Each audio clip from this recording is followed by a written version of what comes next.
está todo listo para iniciar el día de mañana aquí en el Zócalo capitalino, un evento que reúne a través de la gastronomía, la cultura y el arte a países de diferentes continentes. Se trata de la Feria de las Culturas Amigas.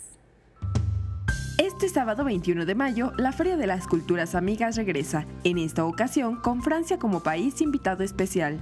Para su octava edición, la feria reunirá a 93 países y la Unión Europea, entre ellos 6 que participan por primera vez como Qatar, Kazajistán, Tanzania, Nueva Zelanda, República Democrática del Congo y Túnez. Este año por primera vez vamos a tener una aplicación que todos pueden descargar y en donde podrán encontrar toda la programación, las actualizaciones.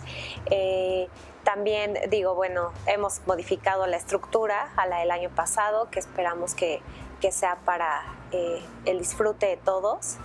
Y también pues las novedades de estos países que nunca han visitado y que van a poder conocer su cultura. Este año, la novedad será que las más de 200 actividades culinarias y culturales no solo se realizarán en el Zócalo capitalino. Tenemos 4 sedes alternas. Este año participa con nosotros la Casa del Cine, en donde ahí tienen todo un ciclo de cine francés, que va a estar muy interesante. Tenemos el antiguo Colegio de San Ildefonso, tenemos la Casa de la Primera Imprenta y el Museo de las Culturas. La Feria de las Culturas Amigas permanecerá abierta hasta el 5 de junio, en un horario de 11 a 20 horas. Con imágenes de Manuel Hernández, Andrea Díaz, 21 Noticias.